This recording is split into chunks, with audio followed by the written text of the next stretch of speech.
Hello everyone, welcome to Small Model Car. Today we have got a Ford Escort. As you can see, this casting is by Hotwheels and it's more of a rally version of the car. So let's open it up and see how does it look. So here is the Ford Escort out of its box. And first thing you will notice, it's not a standard car. It's obviously a rally car. There are a lot of signs for that, like this huge stack of lamps in the front. You can see the headlamps there if you look hard, but there are like multiple lights there. Also there's this vent in the hood. You got the windshield wipers, and if you look closely, the fenders front and back are wider than normal, so obviously it's a modified rally car.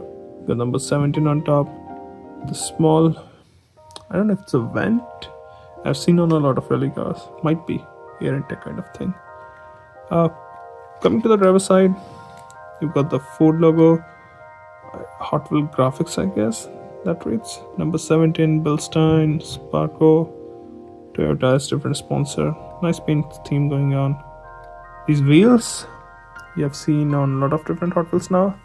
They look very close to what you would see in 80s and early 90s.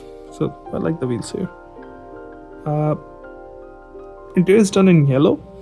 I don't know why, but you can see it hasn't got any rear seats. Instead it's got a spare wheel there.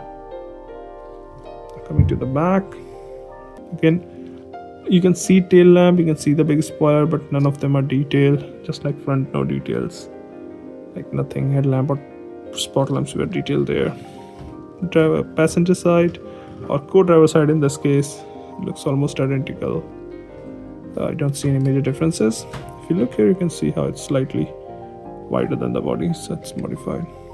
Overall, I think it's a decent casting when it comes to wheel and overall design, but it can definitely use some more details, which will actually bring out the whole personality of this casting, I guess. Well, those are my thoughts. Thank you for watching. Have a good day.